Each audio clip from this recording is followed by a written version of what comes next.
Então, boa noite a todos.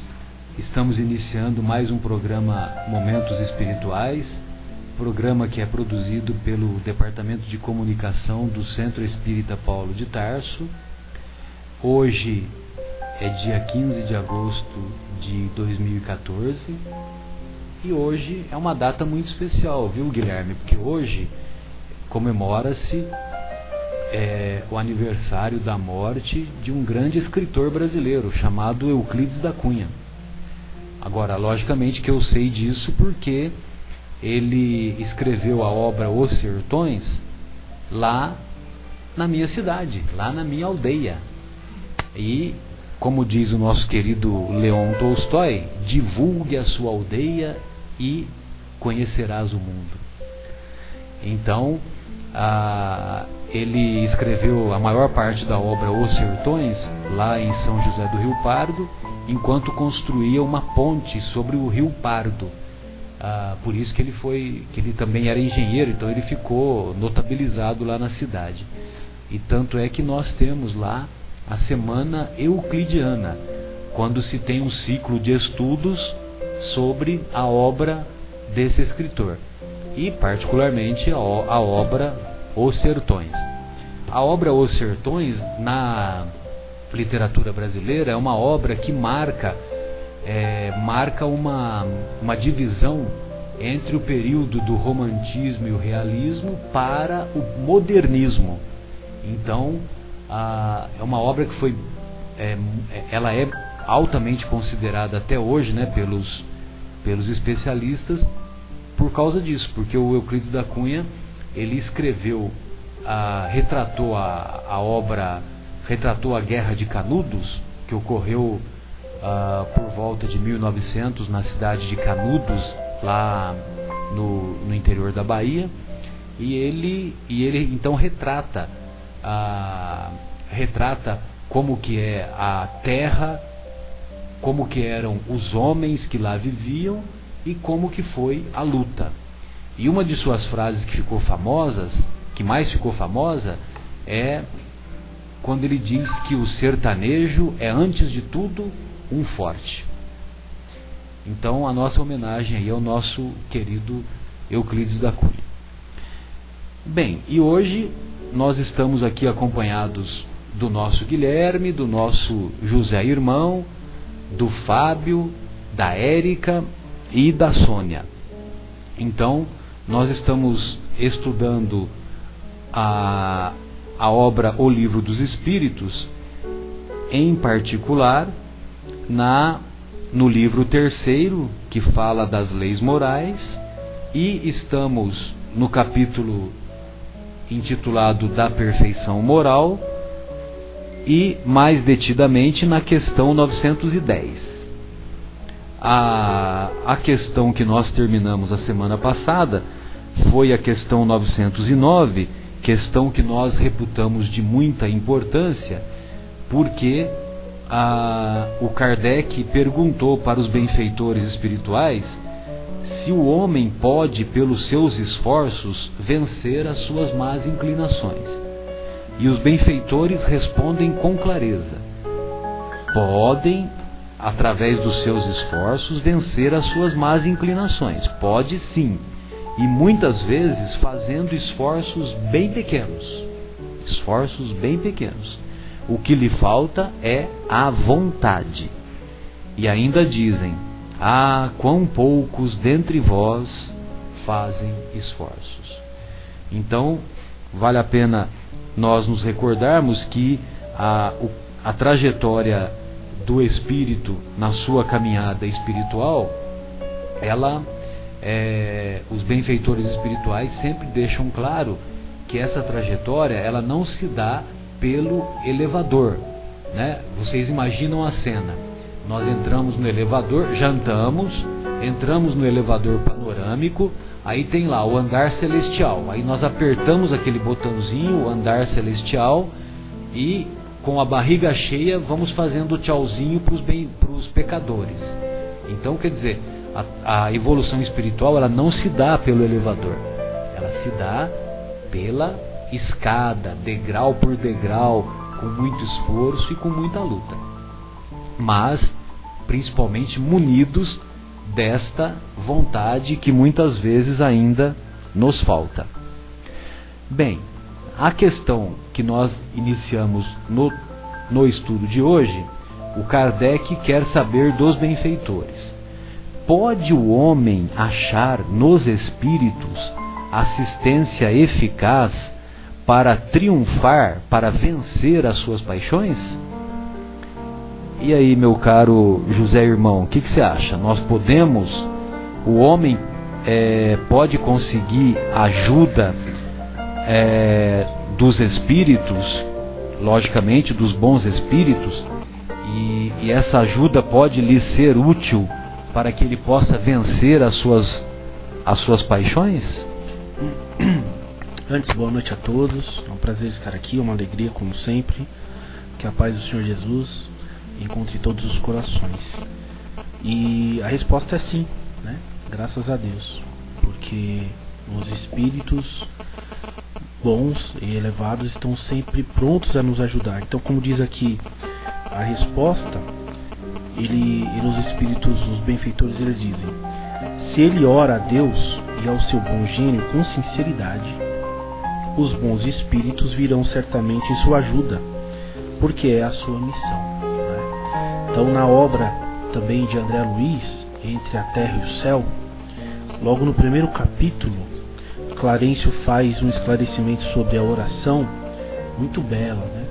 E ele nos diz que está na lei que os espíritos possam servir uns aos outros, possam atender uns aos outros. Exatamente, todo desejo manunciar de poder.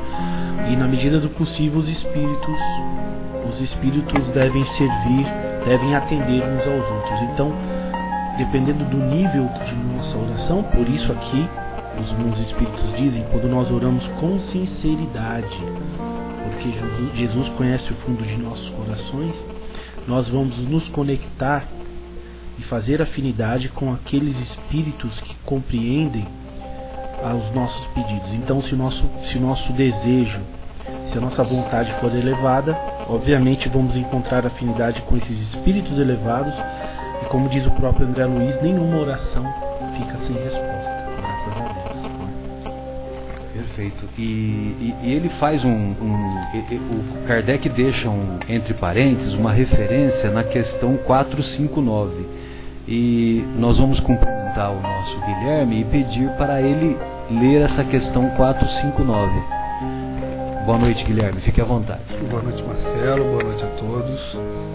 Aproveitando a sua referência ao Euclides da Cunha, falecimento dele na data de hoje, no ano de 1909, no ano de 42, nessa mesma data, Virgem Maria, Nossa Senhora Mãe de Jesus, se deitou, dormiu e ressuscitou, sendo elevada ao céu em corpo e alma pelos anjos.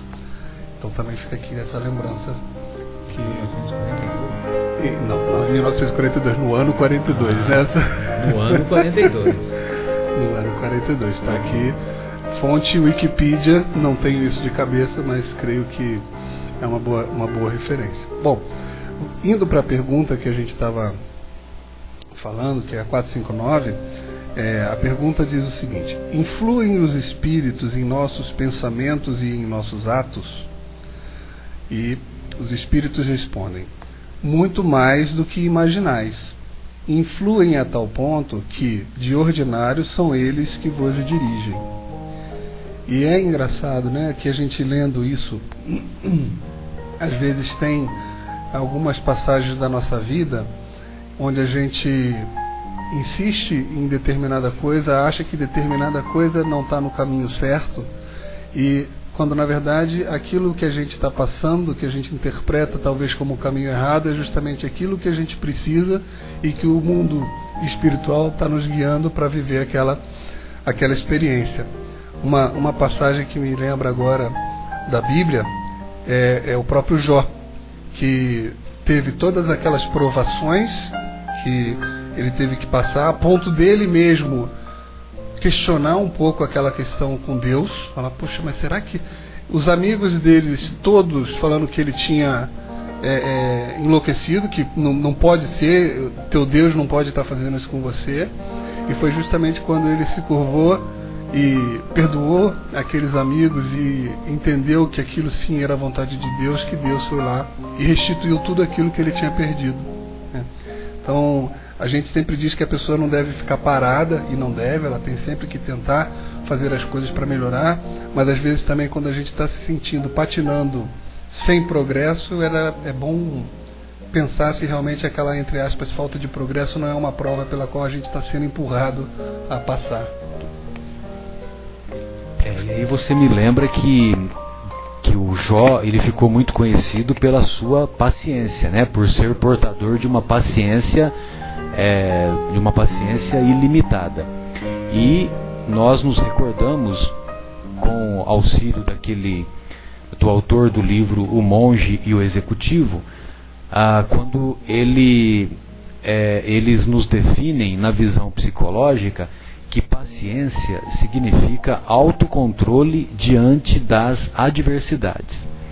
Então, todos nós, diante das provações, diante dos desafios que a vida nos proporciona, vale a pena nós estarmos atentos para desenvolvermos esta virtude, ou seja, de desenvolvermos o autocontrole diante das vicissitudes, diante das adversidades. Mesmo porque desesperar, jogar-se ao chão, puxar o cabelo, nada disso vai resolver as questões que temos que encarar, que temos que enfrentar.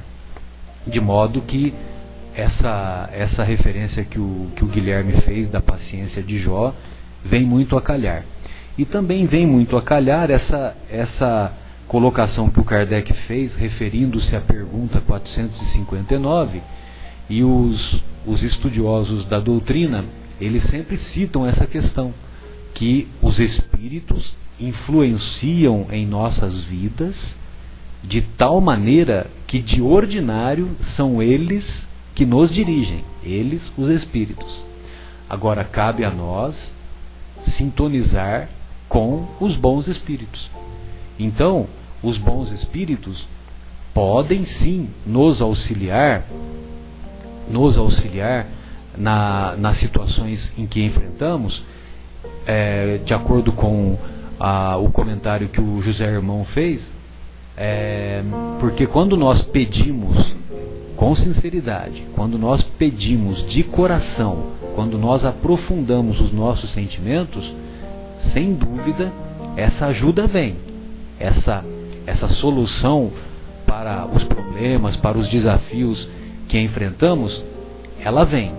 Só que ela não vem assim, olha, siga tal roteiro, né? Os benfeitores espirituais não vão dar, como se diz, não vão dar a receita de bolo, né? Olha, primeiro passo, segundo passo, terceiro passo. Não. Mas eles vão, na acústica de nossa alma, eles vão nos dar as inspirações, vão nos estimular às reflexões, e essas reflexões, sem dúvida, nós, bem utilizando-as, nós vamos conseguir obter a situação mais favorável. Meu caro Fábio, eu gostaria de ouvi-lo em suas considerações.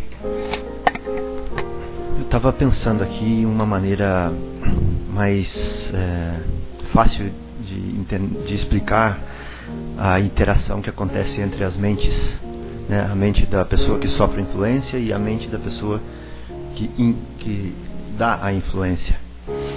Então eu estava pensando em a gente comparar um aparelho celular. Os aparelhos celulares antigamente eles tinham antenas, não sei se vocês se lembram, externas. Os de hoje tem também, só que elas são internas, a gente não vê mais. Essas antenas, elas transmitem ondas, mas elas recebem também. Então ela gera um campo, tem uma informação que vem até ela e gera um campo. Esse campo, ele se irradia e alcança a antena da estação radiobase que está lá longe, no alto do morro ou no fim da estrada. Sempre no final da estrada você vai ver uma estação radiobase quando você está viajando, uma torre. E a torre também está transmitindo o sinal, tem um campo em volta dela, esse campo está se propagando e chega até a antena do seu celular. Então ele transmite e recebe. O corpo humano também tem uma antena. Ela se chama glândula pineal ou epífise. Uma glândulazinha de uns 8 milímetros que está no centro geométrico da nossa cabeça, cheia de cristais que podem ser até vistos na tomografia, na ressonância. Tá um médico me corrigindo aqui. Os dois também? Certo. Que a gente pode ver esses cristais, que eles vibram e eles emitem um campo também. Esse campo, a informação que é transmitida nesse campo é o nosso pensamento. E esse campo nada mais é do que a nossa própria mente. Então a mente da pessoa é o campo da alma, é o campo, e a mensagem que está sendo transmitida é o nosso pensamento. Então, da mesma forma que o celular e a estação radiobase, nós estamos emitindo um campo que uma outra estação pode captar na antena dele. E ele, por sua vez, transmite um campo que nós captamos. Os cristalzinhos da nossa glândula pineal são excitados e isso é transformado em corrente biológica e o cérebro as traduz como informação. Então a gente está todo momento interagindo, né? As nossas mentes estão interagindo não só com os encarnados, como com os desencarnados. Os famosos transmimentos de pensação, né, Marcelo? Lá em Minas e no interior de São Paulo a gente fala transmimento de pensação. Mas é lógico que é uma brincadeira que a gente faz. Você sabe que eu ia fazer um comentário, aí você fez a brincadeira e aí me fugiu. Sônia, gostaria das suas considerações sobre a questão, fique à vontade. Isso vai de encontro também, a gente expor aqui o Evangelho segundo o Espiritismo no capítulo 27. É um capítulo colocado só pelas preces. O capítulo 27, o título é Pedi e Obtereis. Tem a qualidade do item, qualidades da prece, e depois nós temos eficiência da prece, no item 5, onde Marcos, no capítulo 11, versículo 24, faz a seguinte observação. Olha aqui que Jesus, ele escreve a seguinte observação de Jesus: seja o que for que pensais na prece, crede que obtereis e será concedido. Então, é uma situação onde que nós temos que colocar nossa energia, os nossos pensamentos, eles têm que estar limpos naquele momento da prece. A nossa sala, nosso campo mental, ele tem que estar elevado. E essa prece, quando o sentimento é colocado com a força necessária do nosso coração, ela chega nas esferas superiores. Ela chega e, pelo merecimento, ela vai retornar. Às vezes não retorna com as soluções que nós gostaríamos que tivesse, mas há sempre um recurso, uma inspiração, como foi bem dito pelo Marcelo, uma forma, uma ideia, um estímulo, até um bem-estar, para que a gente refaça as nossas energias, reponha os nossos equilíbrios e consiga, com mais clareza, enfrentar os problemas. Isso é um recurso, é uma dádiva que nós mal utilizamos. Nós utilizamos sempre nos momentos onde que a gente está mais assim deprimido, quando a gente está no fundo do poço, acuados. E eu vejo muitas vezes, eu já entrei nesse padrão de vibração e não gostaria que passasse para vocês. Eu não vou incomodar Deus com os meus problemas. Muito pelo contrário. Deus quer que nós entremos em contato com Ele sempre que a gente puder, para expor os problemas, porque Ele quer fazer parte da nossa vida. Ele quer construir a nossa vida junto conosco. Ele quer nos dar a força como um pai auxilia um filho. E nós, como filhos, muitas vezes a gente deixa o último momento para falar com o pai, Essa história repete nos nossos lares. E também a gente pode ver que a gente faz a mesma coisa com Deus. Então, essa passagem é maravilhosa. O Evangelho segundo o Espiritismo é um livro que nós temos que ter na nossa cabeceira, dentro da nossa bolsa. É um livro que tem que estar em todos os momentos da nossa vida, porque as aflições vêm e a gente está sempre preparado. Então eu me lembrei, né, da referência que eu ia fazer, que era, enquanto o Fábio estava falando, sobre a influência permanente dos espíritos. Então nós nos recordamos que o conceito vigente na doutrina é que ocorre uma interpenetração permanente do mundo espiritual com o mundo material, dos encarnados com os desprovidos da carne, dos espíritos com os encarnados.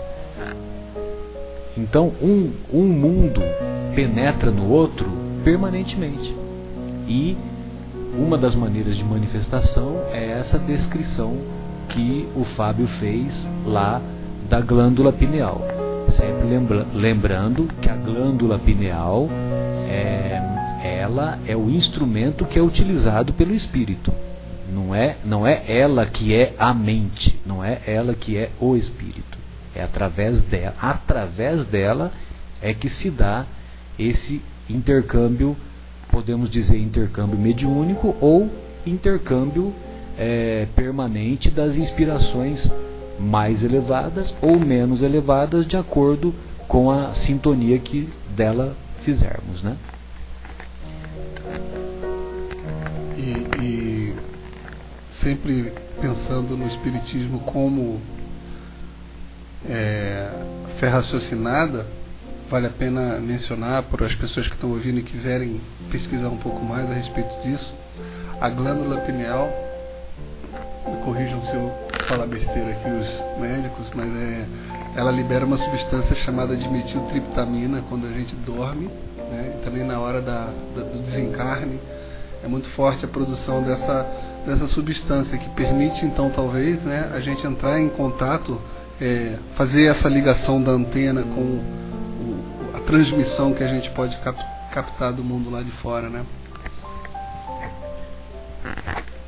Então eu não tenho mais conhecimentos mais profundos sobre isso, mas eu me lembro que tem a secreção de uma substância.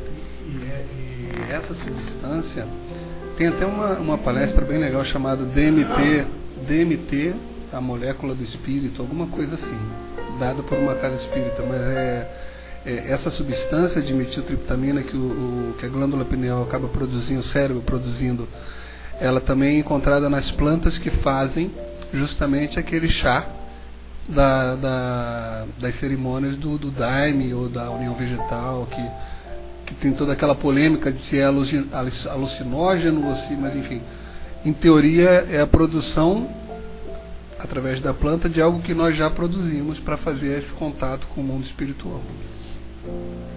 Muito bom. E um comentário ainda sobre essa questão que nós agradecemos, né, a lembrança da Sônia, que realmente, né, vejam vocês a interligação permanente que tem do conhecimento dos benfeitores espirituais, né, do Livro dos Espíritos, e a interligação que nós observamos com os ensinamentos do Mestre. Então o pedi e obtereis vem muito a calhar com essa questão que nós sempre que a qualquer momento nós podemos e devemos pedir a ajuda dos benfeitores espirituais, mas devemos nos recordar que essa ajuda ela sempre será proporcional ao nosso merecimento, ela será proporcional àquilo que desejamos pedir. Não adianta nós querermos pedir coisas materiais, porque os benfeitores espirituais delas não se ocupam. Muito bem. Alguém gostaria de fazer mais um comentário? Vamos ouvir o nosso José Irmão. Fica à vontade, José Irmão. Não, só complementando, né, exatamente o que a Sônia tinha dito aqui. A palavra que a gente vê como é interessante quando a gente vai na etimologia da palavra, né? Que os espíritos usam a palavra sincero, né? E na etimologia da palavra vem do latim sinceros, né? Que significa puro, inteiro, completo. Um significado único, que é do mesmo verbo do crescer, né? Então quer dizer, como a gente disse aqui, quando a gente pede realmente com vontade, com sinceridade aqui, com uma única vontade, né? Então é só para complementar. É do latim, como é que se chama?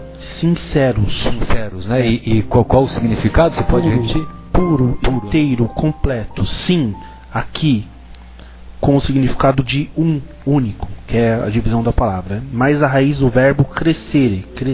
Né? Então é perfeito. Eu só pedi para você repetir, José Irmão, porque a língua latina, embora ela seja considerada uma língua morta, tem muitos estudiosos que lamentam profundamente a morte do latim, porque muitas vezes uma palavra já dava todo o significado. Então os estudiosos eles fazem essa referência, né? E quando a gente se aprofunda no estudo, né, como você fez agora, veja você que fica bem claro, né? Pois bem, vamos ouvir mais um comentário da Sônia. Bom, só para fechar essa questão, nós estamos falando da glândula pineal. Tem uma palestra muito boa do Dr. Sérgio Felipe de Oliveira. Ele fala tudo sobre a glândula pineal. Ele que dá as referências, como é o estudo, parte dele, o que ele descobriu dentro da glândula. Esses cristais, se eu não me falha a memória, de amantita. Apatita, perdão, desculpe. E ele comenta, né, que agora quem fala que a minha cabeça não é bola de cristal, você pensa que eu adivinho tudo, né? Pois você tem uma bola de cristal na sua cabeça. Não adianta essa situação, essa frase não cola mais. Nós temos cristais na nossa cabeça. Então é muito bonita. Eu tive a oportunidade de assistir essa palestra. Ela é muito profunda, é bem esclarecedora. E lembrem, é a ciência, é a fusão da ciência demonstrando o que a espiritualidade já nos trazia de informação dentro do Livro dos Espíritos. Olha aí a fusão e esclarecimento com a ciência. Perfeito. Podemos seguir adiante?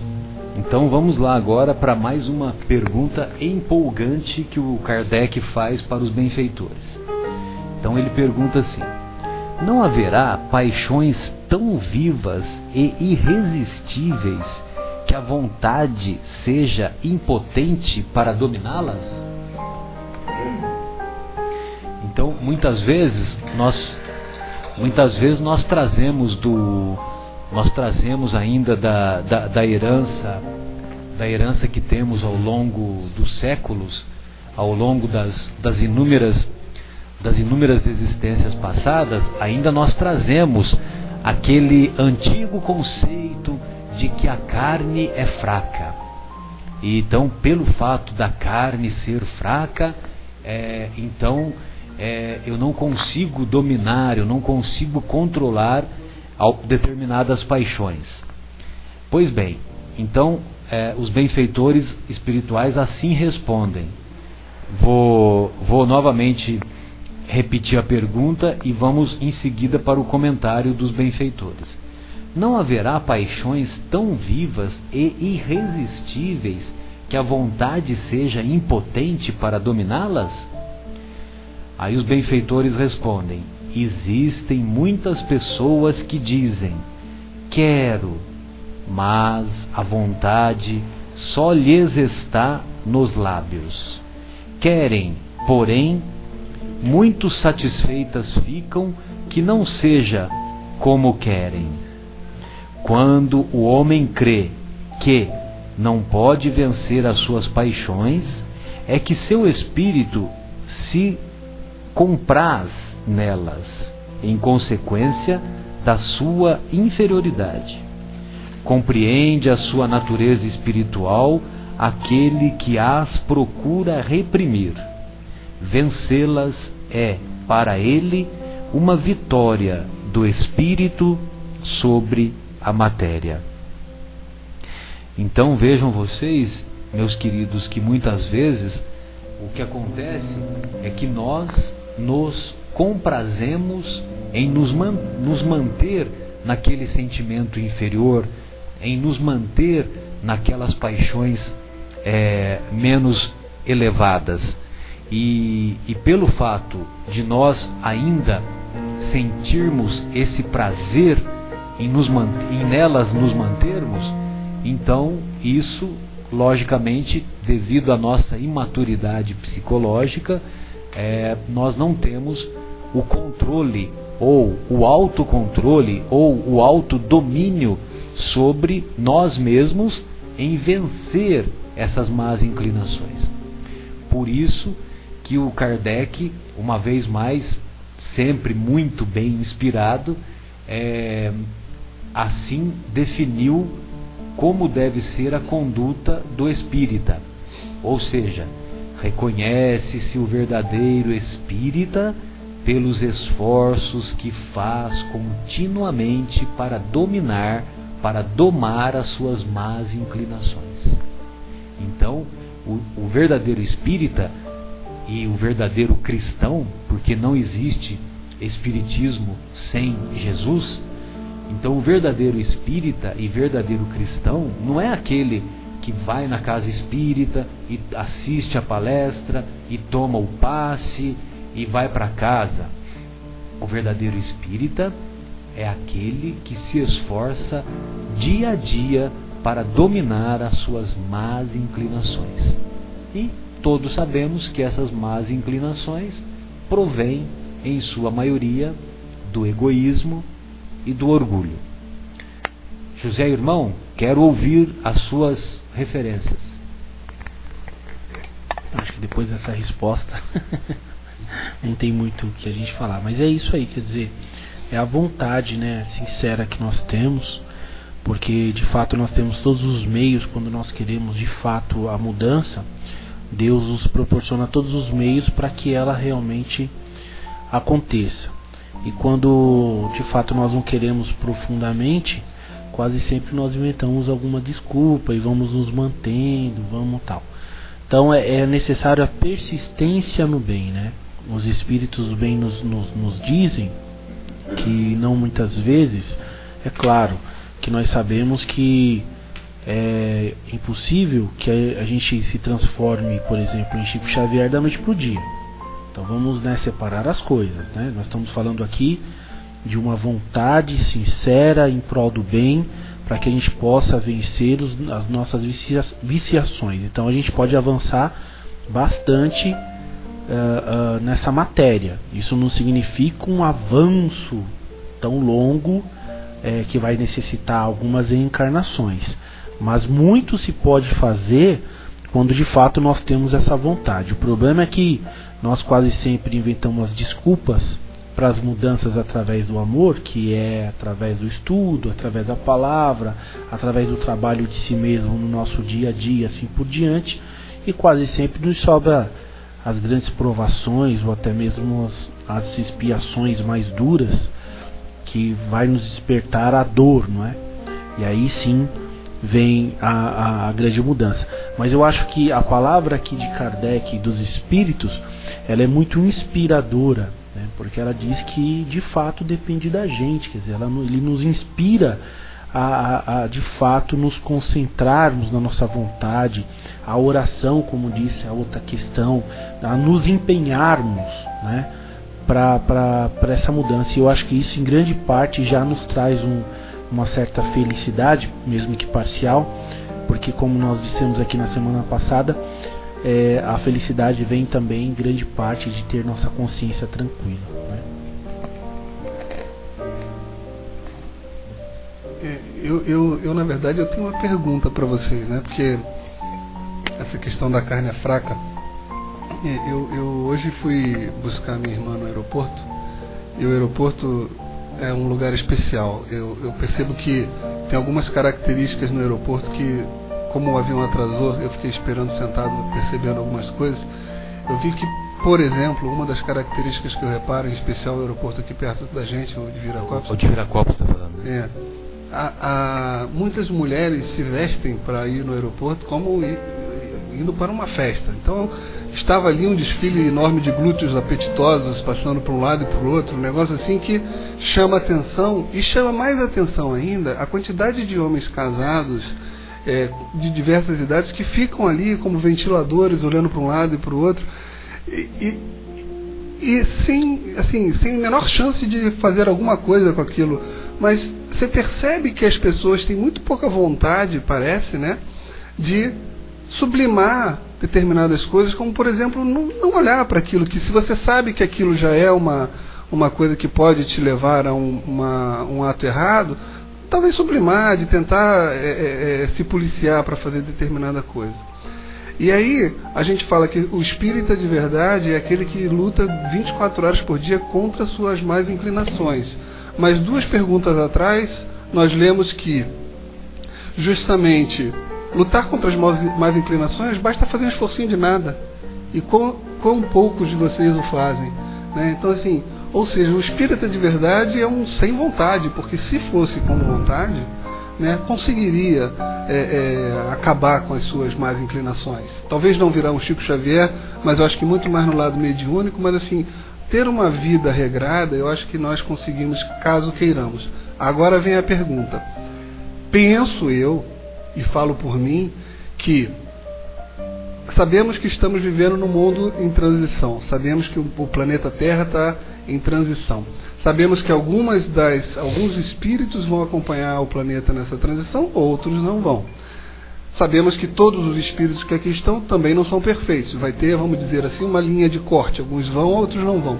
Eu penso que se a gente soubesse exatamente que tipo de comportamento precisava ter para estar nessa linha de corte para cima, a gente não errava, pelo menos nessas coisas que a gente sabia. Eu acho que é a dúvida que faz assim, será que eu não pagar um imposto esse ano, dar uma cambalhota no imposto de renda, vai botar eu para a linha de baixo, ou será que eu vou lá para cima? Eu vou arriscar, né? Então, sei lá, eu penso que a gente tem essa coisa de se enganar, de se iludir, que podemos sim cometer alguns erros, mas de fato eu acho que a resposta aqui é 909, né, Marcelo, que a gente estava... Assim, é muito fácil realmente, quando a gente quer, a gente para. O homem que fuma muito e descobre que está com câncer no pulmão, para de fumar da noite para o dia, sem etiqueta de nicotina, sem nada disso, né? É a mesma coisa com câncer, da pessoa que descobre que está com câncer terminal, que quer pedir desculpa para todas as pessoas que magoa durante a vida e quer tentar se redimir. Quer dizer, a gente, quando quer de verdade, consegue. A pergunta que fica aqui é assim, por que a gente não faz então, né? Então, o Guilherme, o porquê a gente não faz, nós não fazemos porque nós ainda estamos num nível de consciência muito inferior. Então, por exemplo, no nosso planeta são 7 bilhões de encarnados. Desses 7 bilhões de encarnados, são poucos os que têm esse nível de consciência mais elevado. E nós espíritas, nós ainda, em muitos casos de nós, ainda nós continuamos falando que a carne é fraca. Nós continuamos falando, olha, eu não resisti à tentação. Embora, antes de dormir, a gente vai lá e recita o Pai Nosso, pedindo para Deus dar força para não cairmos em tentação. Então, o problema todo é esse nível de consciência que ainda é muito inferior. Então isso e logicamente que é fruto da nossa imaturidade psicológica. Agora, muitas vezes é importante que nós, vamos dizer assim, aprofundemos, em muitas ocasiões, a nossa vida acaba ocorrendo um aprofundamento de sofrimento, e esse aprofundamento de sofrimento vai nos levar ao amadurecimento. Vai nos levar a essas questões que você colocou, de não dar balão no imposto de renda, de se negar a ficar aplicando a lei de Gerson, né, como nós temos aqui em nosso país. A lei de Gerson, ela não faz parte da Constituição, aqui da Constituição Federal. Pode ler lá, a Constituição Federal ela é maravilhosa. Só que a lei de Gerson, ela está institucionalizada aqui no Brasil. Todos querem levar vantagem. Todos querem. E para um levar vantagem, outro vai levar o quê? Vai levar desvantagem. Então, eu acho que é mais ou menos isso, né? O que, infelizmente, tudo isso ainda é fruto, é decorrência da nossa imaturidade psicológica. E que bom que pelo menos nós temos essa consciência agora, né? Mas ainda temos uma caminhada larga pela frente. Pois não, Fábio, queremos ouvi-lo. Com tanta explicação boa, eu gostaria então de explorar um pouquinho os exemplos, os problemas reais, palpáveis, para a gente exercitar, nós que estamos aqui na mesa e os ouvintes, e trazer isso para a própria vida, ver se enquadra ou não nesses casos que eu vou trazer aqui agora. O primeiro, lógico, clássico, o nosso Guilherme já deu, lá no aeroporto, daquele desfile de músculos, de glúteos, exato, de gorduras, de curvas, carne desfilando à nossa frente, seja atração para o sexo masculino, atração para o sexo feminino, e a gente fica, quando a gente tem uma paixão por isso, a gente fica meio que descontrolado, né? Então, o convite para a gente pensar se a gente se enquadra nisso ou não, se a gente tem nesse momento esse impulso espontâneo, ou desenfreado, ou involuntário da alma, que nasce da gente, de ficar adorando isso, desequilibradamente, a gente pensar assim que dentro daquele montão de carne que está desfilando na nossa frente ali, tem um espírito, né, imortal, que ele tem um passado, que ele tem uma criação, que ele teve problemas, que ele tem um sonho, que ele tem aspirações, que ele tem dificuldades, e que a gente se enfocasse nesse espírito, né? Talvez fosse um exercício para a gente parar de enfocar na materialidade e enfocar no espírito que habita aquela matéria. E aí a gente tentar transcender essa paixão para a afabilidade, para a doçura, né? Para um amor verdadeiro, sentimental, de espírito para espírito, e não de adoração de carne, né? Pura e simplesmente. Um outro exemplo que a gente pode dar aqui é a gula, né? A gula, por exemplo, aquela vontade de, quando o estômago já está satisfeito, a gente continuar comendo até explodir, né? Quem não teve essa vontade? Eu, quando era criança, falava assim para minha avó. Eu era criança lá em Americana, e lá a gente tem um sotaque bem típico. Não fala típico, fala típico. Eu falava assim para minha avó: "Ô vó, sabe aquela sensação de quando você tá cheio, mas a boca tá pedindo?" Então minha avó de Minas falava, que fala pedindo, falava assim: "A boca tá pedindo." Então é isso, a gente tem aquela vontade de comer sem parar, gorduras, né, que vão sobrecarregar nosso fígado, nosso pâncreas, e a gente tem que pensar nisso. A gente tem que pensar justamente aqui e falar assim: olha, o que é o necessário para mim? O que vai me dar as proteínas, as vitaminas, as necessidades para o meu corpo? E aí a gente vai começar a exercitar a frugalidade, né? Sair. Essa reflexão vai ajudar a gente a sair da gula. O ócio, ficar deitado no sofá esfregando o dedão do pé no pau do sofá o dia inteiro. Muito bom, né? Mas então vamos pensar assim: quanto tempo está sendo perdido nisso, né? Quanto bem eu poderia estar fazendo? Qual a preciosidade da minha reencarnação, da minha vida, né? Esse momento que eu estou passando agora com a minha família, nessa cidade, com esses meus amigos, não vai se repetir, e eu estou desperdiçando tudo isso, né? Outra coisa, a fuga da realidade, né? Eu tive tanto disso. Eu gostava só de assistir Senhor dos Anéis, de assistir filmes de Idade Média, de não sei o que, mas de uma forma tão desequilibrada que eu não queria nem sair lá fora e ver o que está acontecendo na rua. Muitos adolescentes têm isso hoje, né? Se isolam e tal. Mas a gente precisa, quando a gente tiver essa tendência, refletir, né? Instruir-nos e pensar na utilidade que a gente pode fazer de nós mesmos nesse momento. Instruir-nos, refletir. Posses. Quem de nós não tem paixões pelas posses, né? Buscar, acumular, né? Claro que estou falando já de impulsos desequilibrados, não dos impulsos normais de cada um. Mas aí a gente tem que pensar assim: será que eu não estou tirando do outro para eu poder acumular, né? E aí a gente vai começar a pensar assim: será que isso é mais ou menos do que o necessário para mim, né? Será que eu estou passando do necessário? Será que isso aqui realmente é útil ainda para mim? E aí eu começo já a desenvolver o altruísmo, né? Falo assim, não, isso aqui já me sobra, eu já posso, ou talvez fazer outra pessoa feliz com isso também. Não esqueça a frase que você falou, que guarda-roupa não sente frio. Marcelo, estou falando do Marcelo. Então, outras têm a paixão pelo controle, né? Ou o controle das outras pessoas, ou o controle da situação, né?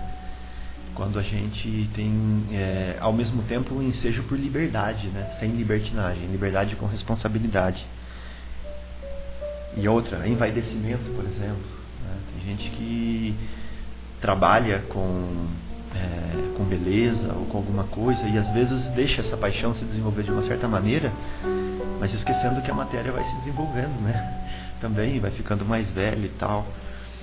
Então a gente, no envaidecimento, quando a gente reflete sobre isso, nós valorizamos mais o espírito e nós vamos para o lado da abnegação, né? Então são pequenas coisas para a gente refletir sobre aonde que a gente está nisso, se a gente tem disso, se a gente não tem, e como sair disso. Então, um pouquinho adiante, nós vamos estudar, daqui a algumas semanas, nós vamos estudar a felicidade, né? E do ponto de vista material, os benfeitores assim definem felicidade. Que a felicidade absoluta nós estamos muito distantes, mas tem uma medida de felicidade relativa que nós podemos alcançar. Então os benfeitores dividem do ponto de vista material e do ponto de vista espiritual. Então, do ponto de vista material, felicidade relativa é a posse do necessário. E do ponto de vista moral, é a consciência tranquila e a fé no futuro. Obrigado, José. A consciência tranquila e a fé no futuro.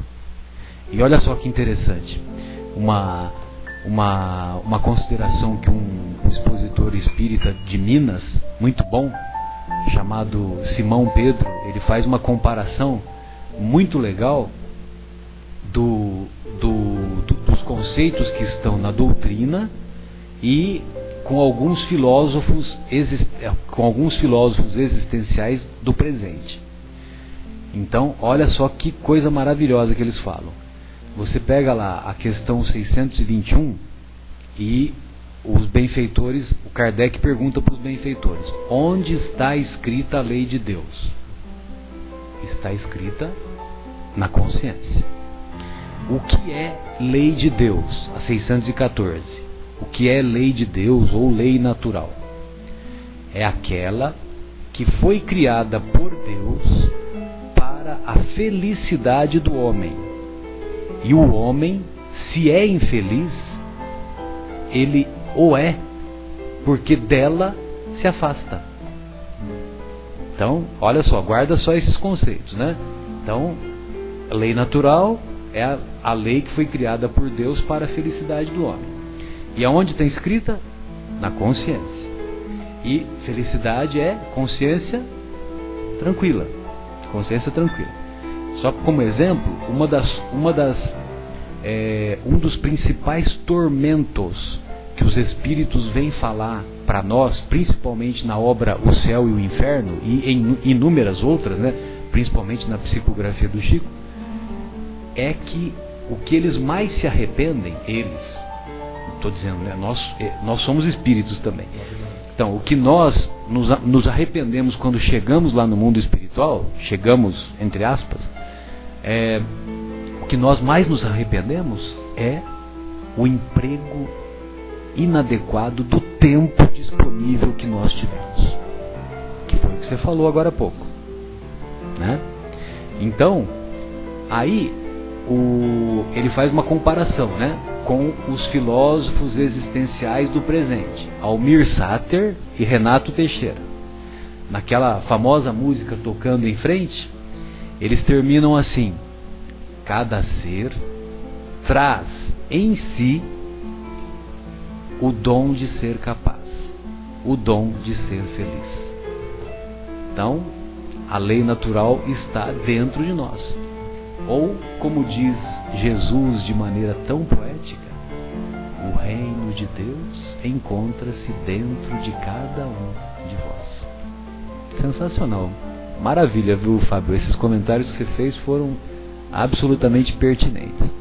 Agora, eu estou um pouco interessado em saber se o homem lá na Colômbia, né, que nós temos aqui a nossa querida Érica, se ele também tem essas imperfeições ou se é só o brasileiro que é assim, Érica. Você pode descrever alguma coisinha para nós? Fique à vontade, fique à vontade.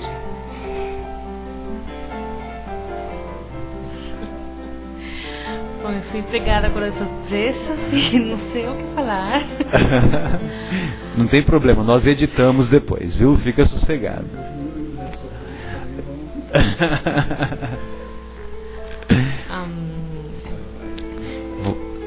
Bom, na Colômbia posso falar somente uma coisa assim, falando das coisas do problema da carne, né, que falou o Guilherme antes, o Fábio, que isso era uma coisa que eu sempre pensei, porque na minha família, meu avô teve 7 mulheres e teve 32 filhos. 7 mulheres e 32 filhos, Érica, olha que interessante. Meu herói.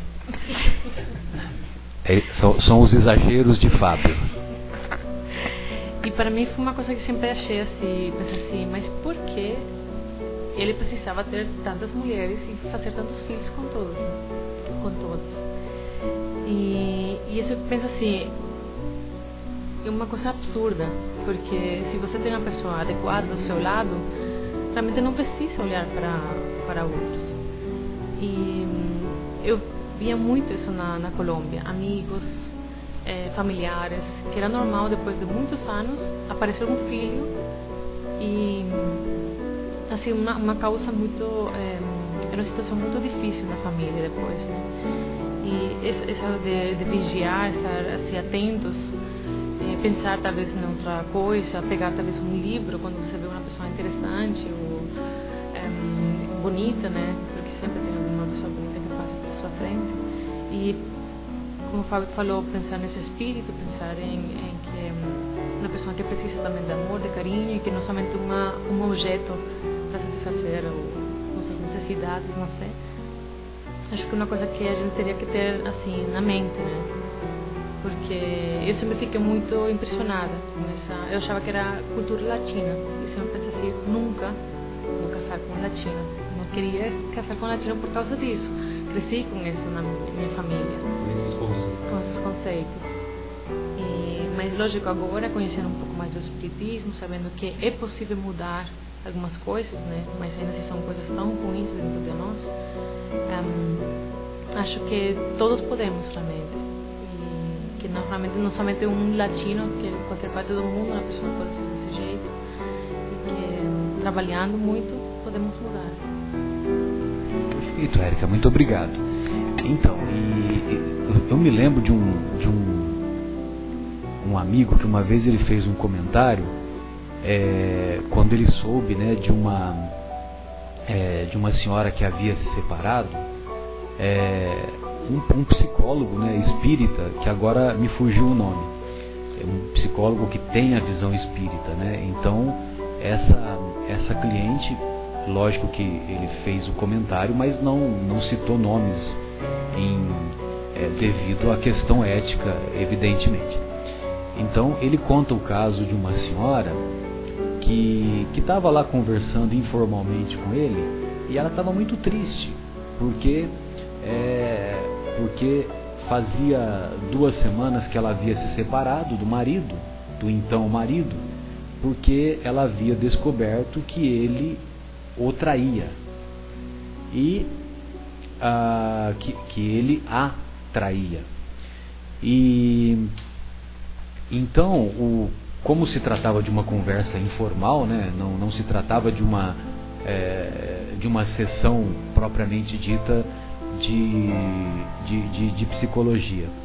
Então esse amigo disse para ela, esse psicólogo disse para aquela senhora: olha, minha querida, eu não conheço o seu marido, mas eu já vou adiantando para você ou o seu ex-marido, eu já vou adiantando para você que ele não é uma pessoa má. Então você imagina, né? Ele faz um comentário desse que não é uma pessoa má. E fazia cerca de 2 semanas que ela havia descoberto que estava sendo traída e o que motivou a separação. Então ela ouve isso de uma outra pessoa, não, ele não é uma pessoa má. E ela por dentro ela queria morrer, né? Aí depois ele completou, na verdade ele é uma pessoa fraca, é uma pessoa que não teve forças morais para resistir à tentação, para resistir à provação daquele chamamento.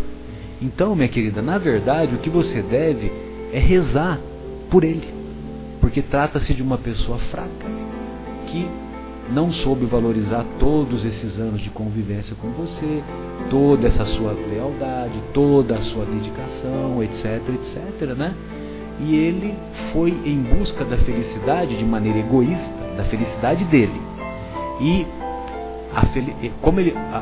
a sua conduta de buscar a felicidade dele, de si próprio, trouxe como consequência a infelicidade dela e a infelicidade dos 2 filhos que ambos possuíam. Então vejam vocês o nível de consciência, o nível de imaturidade psicológica que ainda somos portadores.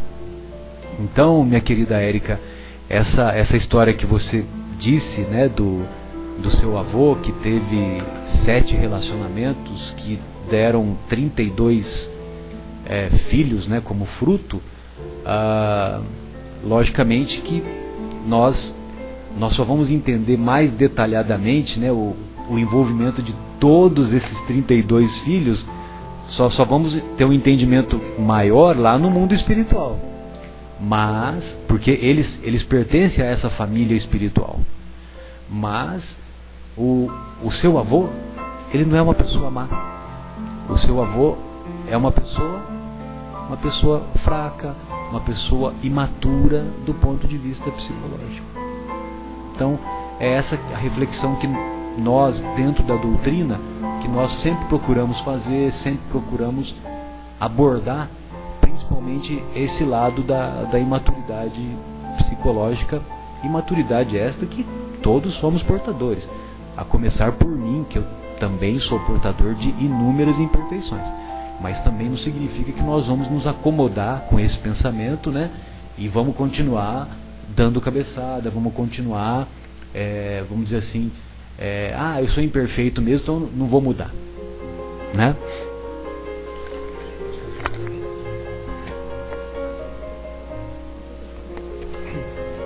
Em relação ao que o Guilherme comentou, eu vou citar aqui. Eu li uma história uma vez, não sei se eu vou me lembrar de todos os detalhes, mas ela é muito interessante. Diz que alguns cientistas estavam fazendo um experimento. Então eles colocaram 3 macacos dentro de uma jaula de vidro, né? E aí eles colocaram uma banana numa cordinha acima lá, né? E quando o macaco subia, né, para pegar a banana, eles acho que jogavam um jato de água, alguma coisa assim, puniam os 3 macacos, né? E aí então o outro tentava, também vinha a punição. Os 3, exatamente. Então eles começaram a perceber que, olha, no código entre os animais, ali, o instinto percebeu que, o problema é quando alguém tenta pegar a banana. Então quando um deles tentava pegar a banana, os outros 2 se reuniam e batia no macaco que iria pegar a banana. Falou, não, ninguém pega mais, que todo mundo fica bem. E aí eles trocaram um dos macacos. O macaco que chegou, né, que era novo na área, não sabia de nada, viu a banana, falou, vou subir. Ele tentava subir, os outros 2 mais veteranos já puxavam ele pela perninha e, como dizia meu pai, o cacete comia, né? O chicote estralava. E aí ele também ficava. Aí trocaram um dos antigos, deixaram o mais antigo e aquele que tinha chegado, que tentou pegar a banana e tomou a surra. E entrou um novo, então ficou só um antigo, os outros 2 não. O novo que chegou também olhou lá para os 2 macaquinhos e falou, opa, vou subir.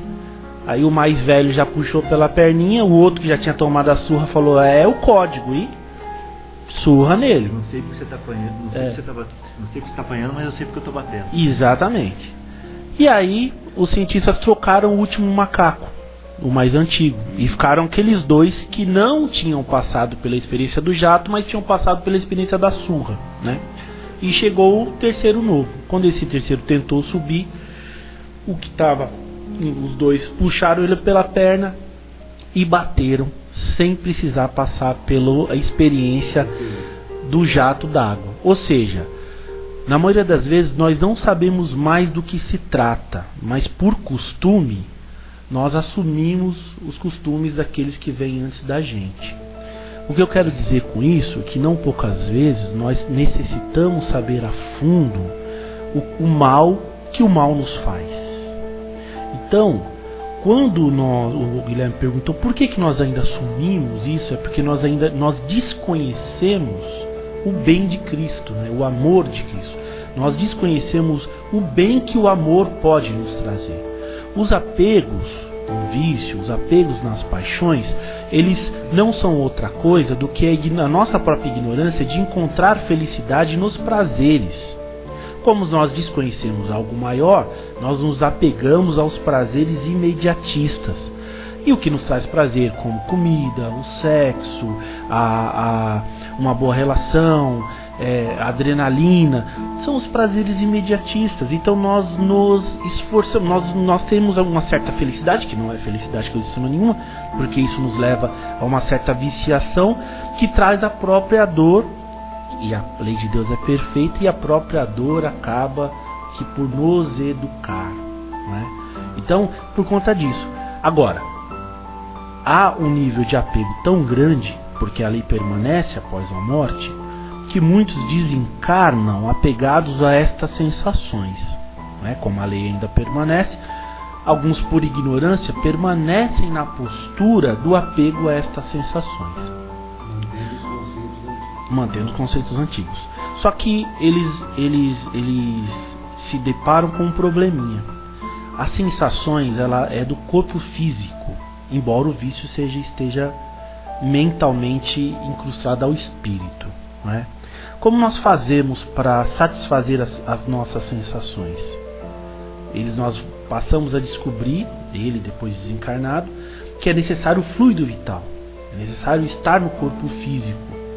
E o espírito descobre que todas as vezes que ele se une a um encarnado, através dos fluidos que esse encarnado desprende, ele tem um pouco a sensação que ele tinha quando encarnado por puro vício, tá certo? Exatamente. Ocorre aí a obsessão. Aí os espíritos nos dizem, reparem, um dos maiores vícios que existe é o sexo, correto? Então, quem está no poder às vezes tá à frente dos apegos materiais são alguns espíritos perversos. Nunca se viu tanto no mundo, tanto apelo sexual, tanto apelo à comida, aos prazeres, à alegria e assim por diante. É como se esses espíritos... Propaganda de cimento tem uma mulher, né? Exatamente. Desprovida ou com poucas roupas. Exatamente. Que tem o cimento com exatamente. Quer dizer, de maneira muito mais simples, é a chamada hipnose coletiva. Eles exageram na propaganda desses vícios porque aumenta a oferta. E como tem a multidão de espíritos 5 vezes maiores do que a multidão de encarnados, não tem encarnado para todo mundo. Então, quanto mais encarnado viciado, mais copo garantido, certo? Então, eles levam a um nível muito grande de viciação para satisfazer os próprios vícios. Quando nós passamos a ter uma certa consciência disso, e o mais, né? Nós passamos a reconhecer que essas viciações nos trazem infelicidade, daí vem, né, o choro, a dor e a vontade de se autodisciplinar. E aí os espíritos nos dizem, basta que haja esforço, sinceridade e vontade para transformação. Vou aproveitar o gancho do José Irmão, que cai muito bem, novamente, mais um consolador aqui, que é o Evangelho segundo o Espiritismo, no capítulo 5, que é bem-aventurados os aflitos, tem um item 23 que fala os tormentos voluntários, que até foi citado pelo Marcelo, né? Uma passagem de Fenelon e Lyon, 1860. Então, o que são as paixões irresistíveis, né? Porque o homem ele está incessantemente à procura da felicidade que lhe foge sem parar. Então ele vai naqueles prazeres materiais, nas sensações que são produzidas pelo seu corpo. Então, a sensação do bem-estar. E ele não compreende que esse planeta, ele não é o planeta que está estagiando nos mundos felizes. Nós estamos ainda no mundo de provas e expiações. Estamos em trânsito para o mundo de regeneração. E aí é que nós vamos descobrir, né, que aqui nesse planeta é a paz do coração, única felicidade real aqui na Terra. E essa paz no coração, ele não encontra nas sensações. Por isso que ele não tem a vontade, porque ele gosta. Enquanto ele ainda gostar, ele não vai fazer nenhum esforço para sair. Infelizmente, houve uma palestra sobre os alcoólicos anônimos, eu acho que eu comentei isso em um dos nossos programas aqui, e que cai bem também, né? Que uma senhora, ela tinha muita vontade de querer ajudar a retirar as pessoas dessa situação terrível que é o vício do álcool, né? E ela foi descobrir que não basta só ela ter vontade de ajudar, que a vontade principal tem que sair daquele que é o viciado. E ela percebeu com a história de muitos anos, junto com esses indivíduos, né, que são os viciados do álcool, e isso cabe a todos os outros tipos de vício, que quando está no fundo do poço, quando ele percebe, como o José Irmão falou, que ele tem uma noção que essa felicidade que ele está buscando nunca vai ser alcançada, porque é uma ilusão passageira, né? E quando ele cai nessa situação, ele procura mudar.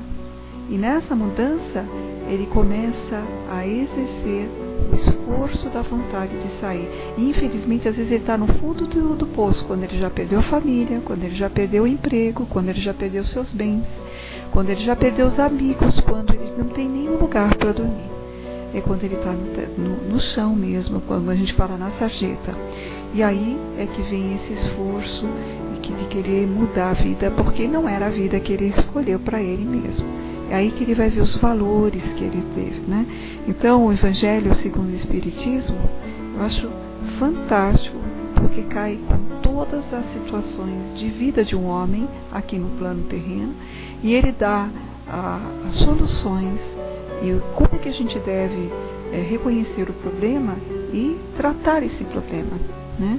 A prece é um veículo, o resto parte da gente, mas a causa maior da infelicidade do homem é por ele mesmo, por suas atitudes, por suas escolhas, pelas falhas de escolhas que ele se propõe, pelas ilusões que ele se vende, pelos segundos ou minutos de prazer, e não entendendo que um comprometimento vai trazer uma dor maior, e é através da dor que ele se resgata, talvez não na encarnação, em outras, porque muitos morrem em overdose, morrem em choque de coma alcoólico, morrem através de uma doença sexualmente transmitível, como a AIDS, que é uma doença de caráter primitivo, gerada pela mente do homem. Isso foi palavras do Chico Xavier, que ele falou quando na época a AIDS começou a permear o planeta.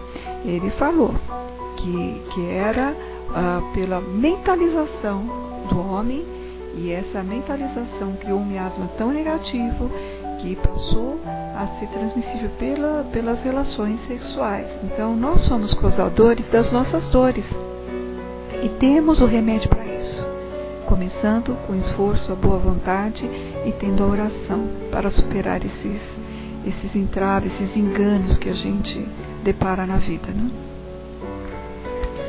Beleza, Sônia. Obrigado pelos comentários. Obrigado, José Irmão. E só uma última lembrança, que muitas vezes é preciso nós chegarmos ao fundo do poço, porque lá no fundo do poço nós vamos ter que nos esforçar para encontrar a mola propulsora. Essa mola propulsora vai nos fazer tirar do fundo do poço. E essa mola propulsora se dá pela vontade, se dá pelos esforços. Bem, acho que nós podemos ir para a questão 912. Essa questão 912, do meu ponto de vista, ela seria motivo de seminário, né? Nós até poderíamos pedir para o nosso querido Haroldo Dutra Dias, né, Fábio, para ele fazer uma consideração, porque é uma pergunta simples e ao mesmo tempo de uma profundidade que nós estamos muito longe do alcance. De qualquer maneira, o pessoal da filosofia iria se deliciar, né, com essas reflexões. Então, o Kardec quer saber dos benfeitores: qual o meio mais eficiente de combater-se o predomínio da natureza corpórea? E eles respondem simplesmente: praticar a abnegação. A resposta é simples. Ou seja, para nós combatermos o predomínio da nossa natureza material, da nossa natureza corpórea, basta que pratiquemos a abnegação. E a abnegação, o que significa? E a abnegação é que algumas traduções colocam como desprendimento.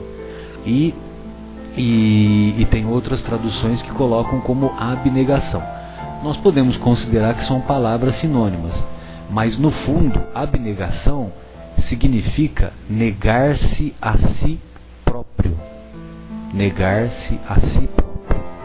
E na acústica da nossa alma, nós escutamos há 20 séculos as palavras do Mestre, quando nos diz: tome a sua cruz, esqueça de si próprio e me siga. Que foi o que ele disse para o jovem que era rico e perguntou o que ele fazia, o que ele deveria fazer para se tornar perfeito. É lógico, eu estou dizendo com as minhas palavras. No Evangelho não está desse jeito, mas Jesus fala porque ele queria se tornar perfeito, uma vez que ele já vinha desde a infância cumprindo com os mandamentos da lei de Deus, com os mandamentos lá da lei de Moisés, principalmente os 10 mandamentos. Aí então Jesus fala: bom, se você quer ser perfeito, você vai, venda as suas posses, tudo aquilo que você tem de posse, venda tudo, com o produto da venda dê para os pobres, aí depois você vem e me siga. Você vem e me siga. E o jovem rico abaixou a cabeça, e nós não temos conhecimento que ele não mais voltou. Esse jovem, 20 séculos depois, através da mediunidade de João Nunes Maia, escreveu inúmeras obras belíssimas, de muita profundidade, sobretudo dos ensinamentos morais do Evangelho, reconhecendo nele o espírito de Miramês. O espírito de Miramês nos dá preciosas lições através desses livros: Ave Luz, Francisco de Assis e inúmeros outros. O terceiro milênio eu não me lembro se é dele, Sônia. Sinceramente eu não me lembro se é dele. Mas tem algumas obras que são muito profundas. O espírito é Miramês, e o médium é João Nunes Maia. Então, meus queridos, basta negarmos a nós próprios para fazer com que não mais haja predomínio da natureza corpórea. Fácil, fácil. É ou não é, Fábio? Negar-se a si próprio. Facinho. Deixar os interesses nossos individuais no segundo plano, ou num 100º plano. Nossa Senhora, Marcelo. Mas é tarefa para essa vida, né? Não vamos deixar para a próxima. Então, quando a gente estiver lá sendo dominado pelos impulsos sexuais que a gente não consegue vencer, e isso é um interesse próprio da minha satisfação própria, eu vou pensar e vou desenvolver a afabilidade, a doçura, o amor fraternal. Quando eu tiver com o desejo de curtir aquele meu sofá e não fazer nada inutilmente, eu vou então buscar a utilidade, eu vou servir, eu vou então transformar para o próximo, esse desinteresse próprio em favor do próximo. Quando eu quiser ter posses desenfreadas, então eu vou ser altruísta, olha só, deixando do próprio para o próximo. Quando eu quiser envaidecer-me, então eu vou abnegar-me, como a gente acabou de ver aqui. Bom, então eu acho que é por aí, né? O exercício é olhar para o outro e deixar de ser a flor do deserto, né? Porque a flor do deserto é aquela coisinha linda, maravilhosa, que está ali, mas que não tem nada em volta dela, só tem calor, sequia, né? Só tem abrasividade, tristeza. E sim ser um jardim, né? Com outras flores do nosso lado também.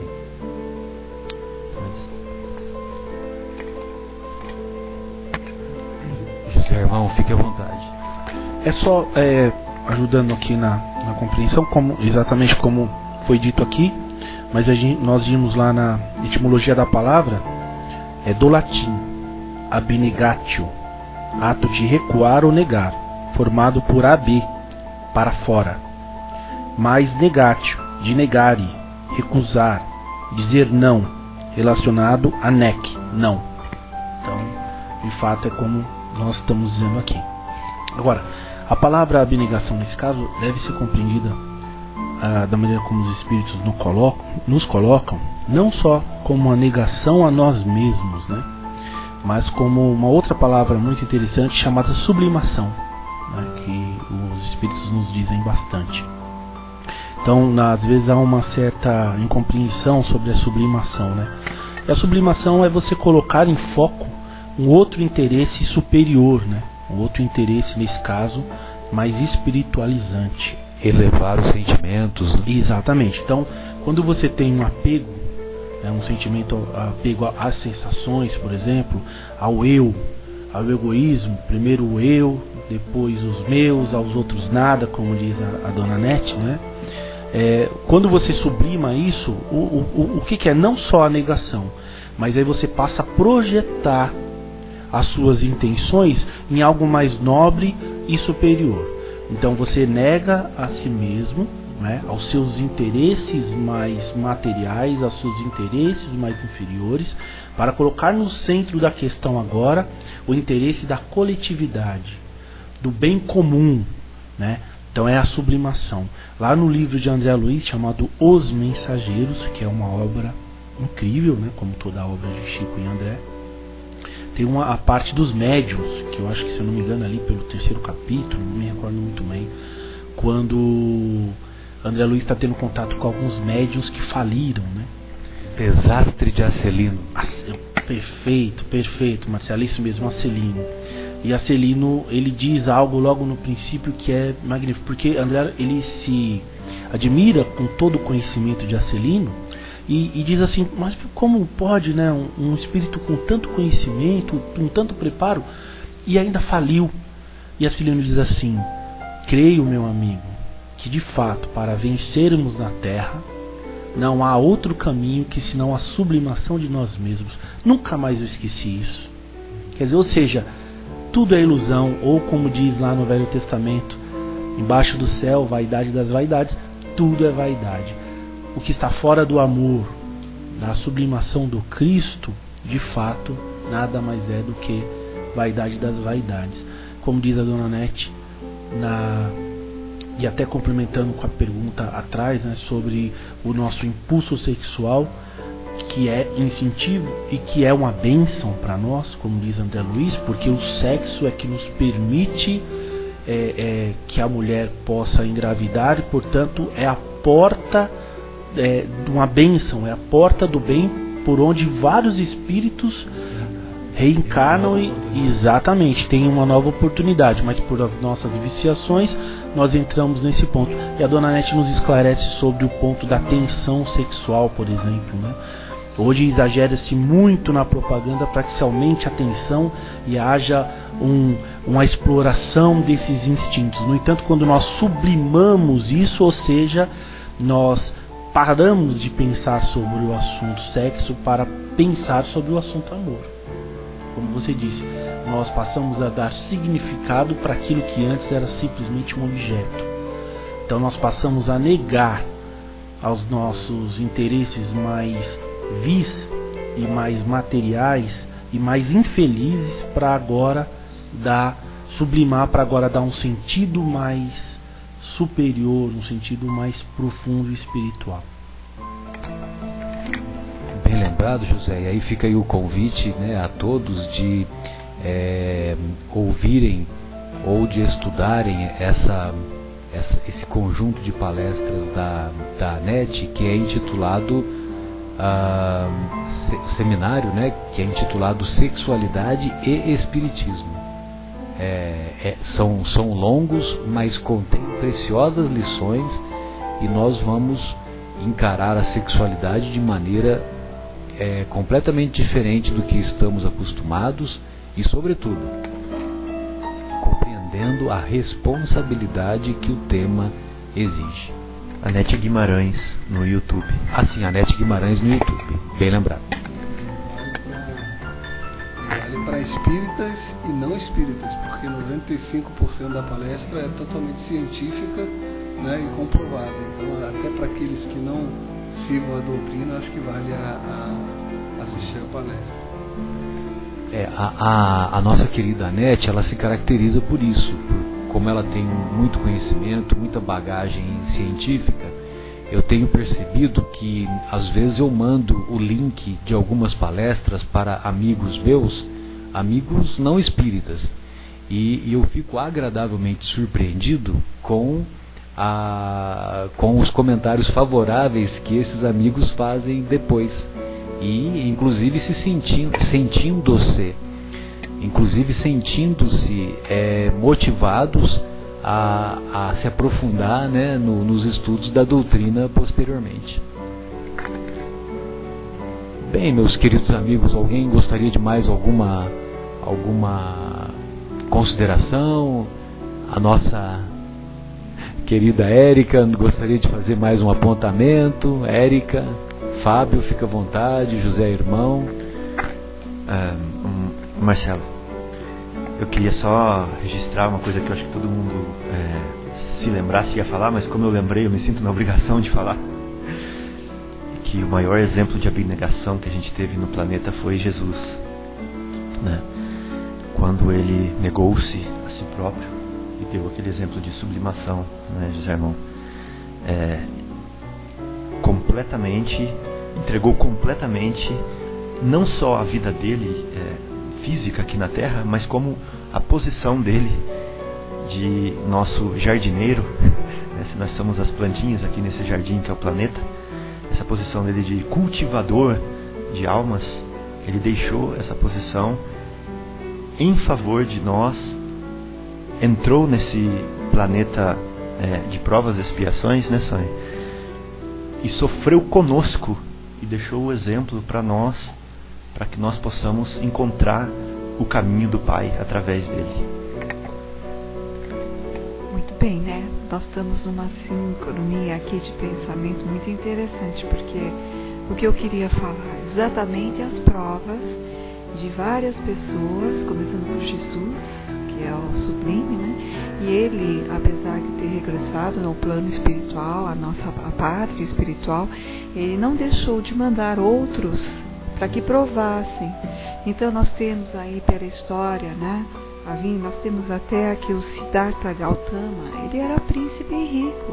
O que ele fez? Abnegou tudo que ele tinha, se desprendeu dos bens e seguiu uma felicidade que ele sabia onde que encontrar, que não era dentro deste planeta, e se exemplificou uma cultura, né, hindu. Siddhartha Gautama, ele é o Buda conhecido, que é o Deus, né, dos hindus. Não só foi ele também, né, do budismo, né, do budismo, e também dos chineses, né, na verdade. Também nós temos outros espíritos que passaram aqui, que a gente pode citar, que também tinha bens, posição, Francisco de Assis, né? Nós temos o Mahatma Gandhi, que foi do século passado, que também era de uma posição muito elevada. Ele vinha de uma sociedade hindu, que era uma sociedade onde que ele era um dos eleitos, eram uns poucos ricos e ele era eleito. Tanto é que ele foi fazer a universidade na Inglaterra, né? E ele largou tudo, se vestia de forma nos trajes bem simples, assumindo a abnegação. E o nosso mais presente de que todos, né, que é o Chico Xavier. Eu tive a oportunidade de conhecer a casa do Chico Xavier, a mesma casa que ele, desde que ele se mudou lá para, pelo menos aqui consta, né, para Uberaba, né, que ele saiu de Pedro Leopoldo. E, gente, como era simples aquela casa, em todos os quesitos, a gente via que a simplicidade era a assinatura maior dele, né? Para mostrar a abnegação. Ele poderia, dentro das mais de 418 obras dele, usufruir de 10% dos valores para ter um custo de vida, e ele fez uma doação plena, ele não tinha um tostão. E às vezes ele recebia das pessoas bens, relógio, ele repassava para quem pudesse usufruir. E até o fim da sua vida, aos 91 ou 92, acho que 92 anos, ele deu exemplo para nós, né? Então foi um marco na nossa história, todos esses nomes, mostrando para a gente que é possível sim abnegar, né? Se desprender. Talvez a gente não tenha ainda a altura espiritual desses que vieram como missionários, mas se a gente já aprender a usufruir, porque nós temos usufruto dos bens. Não é errado a gente ter um carro, ter uma casa.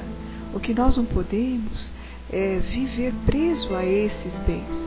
Nos foi concedido para que aqui nós fizéssemos a nossa passagem e tivéssemos o mínimo de conforto possível, e que veio através do nosso esforço e o mérito. Mas você depender, lutar e viver só para ganhar esses bens, é aí que a gente se perde, né? Porque nós não levamos nada, nem a obturação de ouro vai embora. Nós vamos lisos, né? E é assim que a gente tem que permanecer, usufruir sem apego. Bem, após essas colocações pertinentes da Sônia, nós vamos nos despedir de mais este encontro, de mais esta oportunidade que tivemos para abranger esses conceitos que o Livro dos Espíritos nos trazem, e desejamos a todos boa semana e bons motivos para reflexões e também para desenvolvermos esse dom que trazemos em nós, o dom de ser capaz, o dom de ser feliz. Boa noite a todos. Guilherme, fique à vontade. Boa noite a todos. Até a próxima sexta-feira. Que todos tenham um final de semana iluminado, feliz e com bastante abnegação. Boa noite a todos, meus queridos. Foi uma alegria estar mais uma vez aqui com vocês. E o Senhor é meu pastor e nada me faltará. Boa noite, pessoal. Bom final de semana. Vamos procurar a abnegação nas ruas e principalmente dentro de casa, que é a nossa escola primária. Boa noite a todos e até a próxima semana.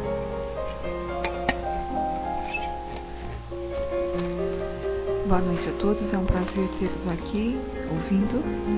Espero encontrar as outras oportunidades e vamos contar com Deus os nossos passos, orando todos os dias.